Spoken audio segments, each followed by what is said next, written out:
All right, we're going to do number 58 here, and Kelly's going to read me the details. Okay. All right.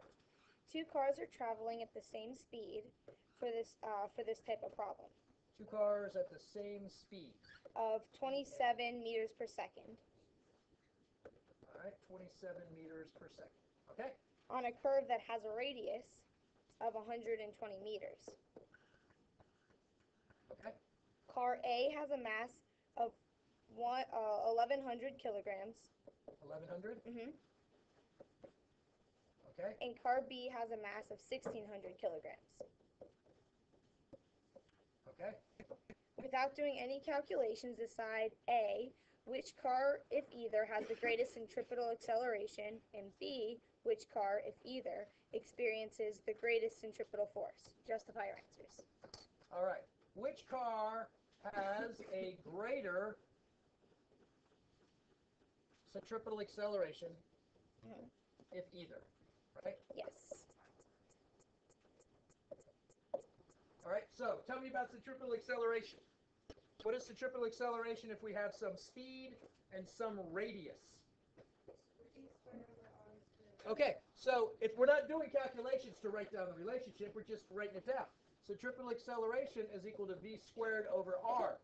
All right, so what's the difference between car A and car B? They're going around the same radius at the same speed. So what can you tell me about their respective centripetal accelerations? They're the same, okay? So they're the same. It has nothing to do with it.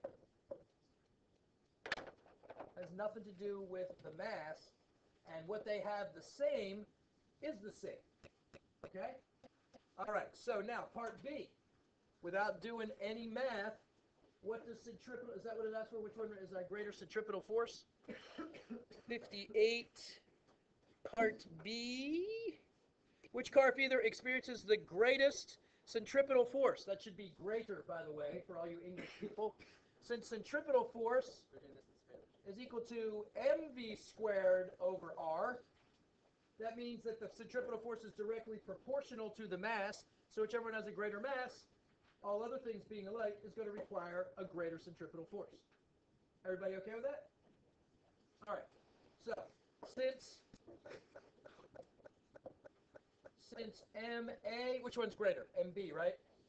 All right. Since MB is greater than MA,